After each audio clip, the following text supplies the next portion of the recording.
300কে এমন দুটি ভাগে ভাগ করো যাতে দুটি ভাগের অন্তর হয় 75, তাহলে ভাগ দুটি কী কী? তাহলে এটা একটা খুব সুন্দর অঙ্ক। এক্ষেত্রে কিছুই না, সোজা জিনিস।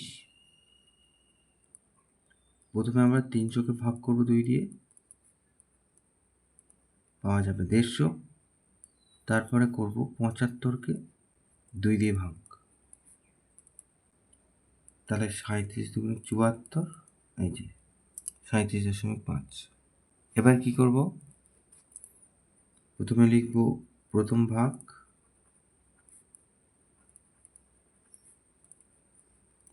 দেড়শোর সাথে এত যোগ করব, তার মানে 187.5। আর দ্বিতীয় ভাগ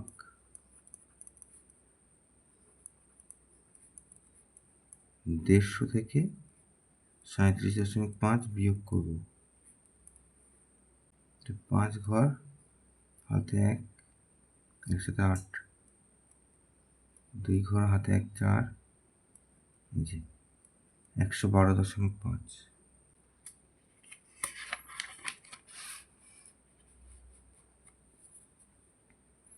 তাহলে অতএব দুটি ভাগ হলো 187.5 এবং 112.5। এটা উত্তর।